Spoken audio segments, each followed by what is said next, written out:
రాహుల్ గాంధీ ఇచ్చిన మాట ప్రకారం రైతులకు 2 లక్షల వరకు రుణమాఫీ చేస్తామన్నారు సీఎం రేవంత్ రెడ్డి. ప్రభుత్వం మంచి పనులు చేస్తుంటే బీఆర్ఎస్ నేతలు బోర్వలేక తమ అక్కసు వెలగక్కుతున్నారని ఆరోపించారు. రుణమాఫీ చేస్తే ఎమ్మెల్యే పదవికి రాజీనామా చేస్తానని చెప్పిన హరీష్ రావు వెంటనే రిజైన్ చేయాలని సూచించారు. లేకుంటే అమరుల స్తూపం వద్ద ముక్కు నేలకు రాయాలన్నారు. 2 లక్షల వరకు రైతు రుణమాఫీ చేస్తామని చెప్పి మన అభిమాన నాయకుడు శ్రీ రాహుల్ గాంధీ గారు ఇచ్చిన మాటకు తెలంగాణకు వచ్చి మనకు ఇచ్చిన గ్యారంటీకి కట్టుబడి 8 నెలలు తిరగకంటే ముందే తెలంగాణ రాష్ట్రంలో ఉన్న లక్షలాది మంది రైతాంగానికి 2 లక్షల రూపాయల రుణమాఫీ 31,000 కోట్ల రూపాయలను వారికి రుణ విముక్తులను చేసి బ్యాంకుల నుంచి వాళ్లకు స్వేచ్ఛను ప్రసాదించి నా తెలంగాణ రైతాంగం ఈనాడు తెలంగాణ రాష్ట్రంలో రుణ విముక్తులై స్వేచ్ఛా వాయువులు పీల్చుకునే విధంగా ఈనాడు కాంగ్రెస్ పార్టీ నిర్ణయం తీసుకున్నది. మల్లికార్జున్ ఖర్గే గారి నేతృత్వంలో 2004 సంవత్సరం శ్రీమతి సోనియా గాంధీ గారు కరీంనగర్ జిల్లాలో తెలంగాణ రాష్ట్రం ఇస్తా అని ఆనాడు మాట ఇచ్చింది. సోనియా గాంధీ గారు మాట ఇచ్చిందంటే అది శిలా శాసనమే, సువర్ణాక్షరాలతో లిఖించదగిన మాట.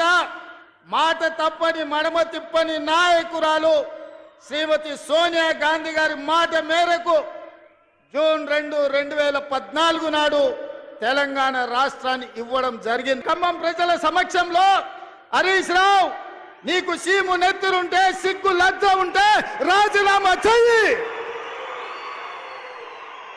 నువ్వు కూడా నీ మామలకనే సిగ్గు లేనోనివైతే ఏట్ల దుంకి సావు అని చెప్పి నేను ఈ సందర్భంగా చెప్పదలుచుకున్నా. ఆయననే నేనన్నా, హరీష్ రావు సిద్ధంగా ఉండు, సిద్దిపేటకు పట్టిన శని పీడ చీడ విరుగడవుతుంది.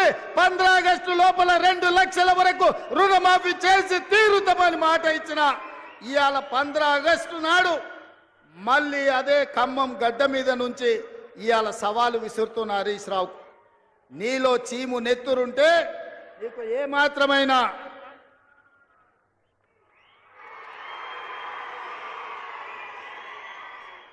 నీకు ఏమాత్రమైన సిగ్గు శరం ఉంటే రాజీనామా చెయ్యి.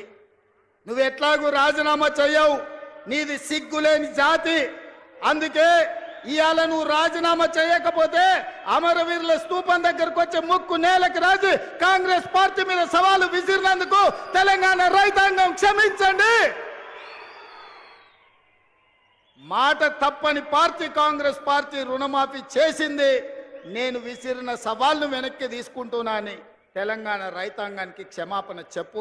పండించిన మిర్చికి గిట్టుబాటు ధర అడిగితే గిట్టుబాటు ధర ఇవ్వకుండా దళారులు దోపిడీ చేస్తుంటే, దందాలు చేస్తుంటే ఆ ప్రజలకు కోపం వచ్చి చిర్రెత్తుకొచ్చి తిరుగుబాటు చేసింది.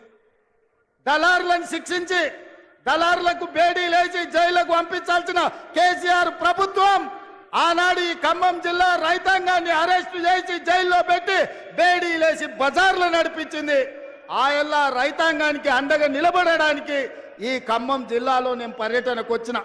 ఆయల్లా మీకు అందరికి గుర్తుండాలి, సంటి బిడ్డను భార్య సంకలు ఎత్తుకొని బస్సులో బేడీ లేచి తీసుకెళ్తున్న భర్తకు తన సంటి బిడ్డను చూపించడానికి పోతే కర్కశంగా పోలీసులు ఆడబిడ్డ మీద దాడి చేసిరు.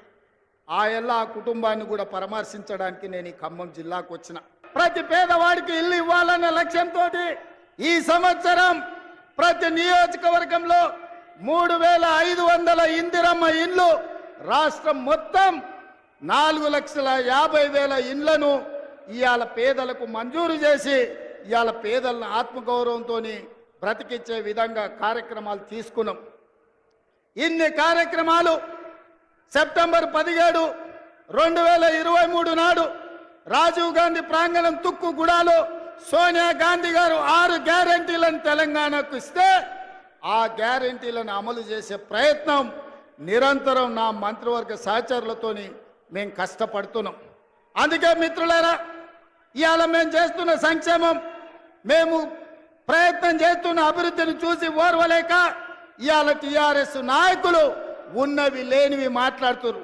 నిరుద్యోగ సమస్యను పరిష్కరించడానికి ప్రభుత్వంలో ఉన్న ఖాళీలను 30,000 ప్రభుత్వ ఉద్యోగాలు 90 రోజుల్లో నిరుద్యోగులకు ఇచ్చి నిరుద్యోగ యువకులని ఆదుకున్న గ్రూప్ 1, గ్రూప్ 2, గ్రూప్ 3తో పాటు డిఎస్సిలో 11,000 ఉద్యోగాలు ఇచ్చి సంవత్సరం తిరిగే లోపలనే 65,000 ఉద్యోగాలు ఇవ్వడానికి ఇవాళ కాంగ్రెస్ పార్టీ ప్రణాళికలు చేసింది. సోదరులారా, ఇవన్నీ మా గొప్పతనం కాదు, ఈ గొప్పతనం మీది.